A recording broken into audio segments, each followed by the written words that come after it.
দক্ষিণ দিনাজপুরে আবারও দেখা গেল ভুয়ো ভোটারের নাম। বালুরঘাটের এক ভোটারের এপিক নম্বরে রয়েছে গুজরাটের এক ব্যক্তির নাম। দিন কয়েক আগে মমতা বন্দ্যোপাধ্যায় নেতাজি ইন্ডোর স্টেডিয়ামে একই এপিক নম্বরে ভিন রাজ্যের ব্যক্তির নাম নিয়ে অভিযোগ তোলেন। দলের কর্মীদের নির্দেশ দেন ভোটার তালিকা খুঁজে এই ধরনের নাম চিহ্নিত করতে। ইতিমধ্যেই দক্ষিণ দিনাজপুরের গঙ্গারামপুর থানার রতনপুরে তসলিম মিয়ার এপিক নম্বরে গুজরাটের এক ব্যক্তির নাম পাওয়ার অভিযোগ করলেন মুখ্যমন্ত্রী।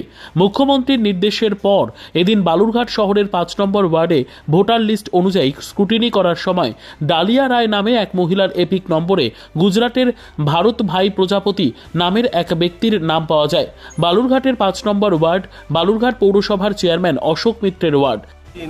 ইন্ডোরে যে আমাদের যে সর্বময় নেত্রী মমতা ব্যানার্জির নির্দেশে যে ভোটার লিস্ট সংক্রান্ত যে স্ক্রুটিনির নির্দেশটা দিয়েছিলেন উনি, তো সেটা আমরা বালুরঘাট শহরে কালকেই টাউন কমিটির মিটিং করে সেটা নির্দেশটা আমরা দিয়ে দিয়েছি। আমি নিজেও আজকে আমার যে ওয়ার্ড ৫ নম্বর ওয়ার্ডে সেই স্ক্রুটিনির কাজ শুরু করেছি।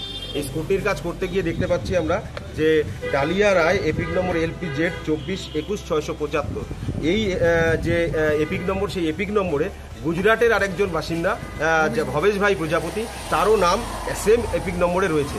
এই বিষয়গুলো তো থাকার কথা নয়। আজকে এইভাবে যে আমরা বামফ্রন্টের আমলে সায়েন্টিফিক রিগিং এর কথা শুনেছিলাম, তো আমার মনে হয় এটা একটা ডিজিটালি সায়েন্টিফিক রিগিং। যে বিগত লোকসভা নির্বাচনে সুকান্তবাবু যে এইভাবে ভোটগুলোকে কেন্দ্রীভূত করে যে জিতেছেন, মনে হয় এটাই আমাদের এখন মনে হচ্ছে যে তিনি এইভাবেই সারা বাংলার ক্ষেত্রে বা সারা ভারতবর্ষের ক্ষেত্রে যে লোকসভা ভোট নির্বাচনটা হয়েছে, সেই নির্বাচনে আমার মনে হয় মানুষের রায়ে হয়তো এখানে একটু ভাবার বিষয় যে তারা সত্যি সত্যি কি মানুষের রায়ে জিতেছেন, না এই ধরনের ভোটার লিস্টে কারচুপির মাধ্যমে তারা জিতেছেন, এটা আমার মনে হয় ভাবার বিষয়। ডালিয়া রায়ের বাবা বীরেশ্বর রায় বলেন, একই নম্বরে এপিক নম্বরে দুই জায়গায় ভোটার, একটা হলো আহমেদাবাদ গুজরাট, আরেকটা হলো বালুরঘাট। তাতে ওখানে বাবার নাম আছে ভাই প্রজাপতি, আর এখানে আছে আপনার আমার অরিজিনাল নাম বীরেশ্বর। এতে করে কি কোনো সমস্যা হবে বলে মনে করছেন, কীভাবে দেখছেন বিষয়টা? আমি দেখছি যাতে আমার মেয়ে ভোট দিতে পারে, আর কি সমস্যা করলেই করতে পারে। এখন যেটা ভোট কেন্দ্র হবে সেখানে যদি সার্চ করে, তারা যদি দেখে যে ডবল নাম, সেটা তো ক্যান্সেল করে দিতে পারে। তাদের ক্ষমতা, হ্যাঁ তাদের ক্ষমতা। কারণ সেটা যাতে না হয় আমি সেটাই দেখি। আপনার নাম? আমার নাম বীরেশ্বর। এ বিষয়ে জেলা প্রশাসনের দিকে আঙুল তুলে বিজেপির দক্ষিণ দিনাজপুর জেলা সম্পাদক বাপি সরকার জানান, দেখুন এই বিষয়টা পুরোপুরি দেখার দায়িত্ব হচ্ছে ডিএমএ। আর দক্ষিণ দিনাজপুর জেলার আর ভোটার লিস্ট সংক্রান্ত সমস্ত বিষয় দেখার পুরোপুরি দায়িত্ব ডিএমএ সব বিষয় দেখবেন। আর এরকম যদি বিক্ষিপ্ত ঘটনা ঘটে সেগুলো তো পুরো দেখছে, এর আগে অনেক ছিল, কমেছে।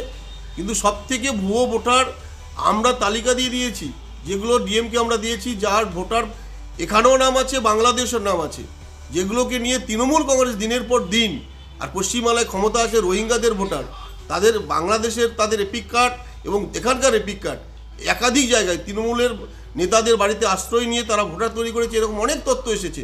এ থেকে স্পষ্ট প্রমাণিত হয়েছে। এবং দক্ষিণ দিনাজপুর জেলায় তৃণমূল কংগ্রেস বলছে কুমারগঞ্জ, কুশমন্ডি এবং হরিরামপুরে প্রচুর মৃত ভোটার, যারা তাদের ভোটের সময় তারা ভোট দিয়ে দেয়। এই মৃত ভোটারের নাম কেন কাটা হচ্ছে না দিনের পর দিন? আমাদের সম্মানীয় রাজ্য সভাপতি তথা কেন্দ্রীয় মন্ত্রী ডক্টর সুকান্ত মজুমদার 3 মাস আগেই অভিযোগ করেছে কয়েক লক্ষ ভুয়ো ভোটার পশ্চিমবাংলায় আছে, এইগুলোকে বাতিল করতে হবে। আজকে এই নাম বাতিল করলে তৃণমূল কংগ্রেসের মাথায় হাত পড়বে, তাই তৃণমূল কংগ্রেস আজকে ভয়ে এইসব আর মিথ্যাচার করছে। এইসব দিয়ে কিছু হবে না। আগামী দিন যারা ভুয়ো ভোটার বাংলাদেশ থেকে রোহিঙ্গা, তারা বাদ পড়বে নিশ্চিতভাবে। বালুরঘাট থেকে বিশেষ প্রতিবেদন, আপনার নিউজ।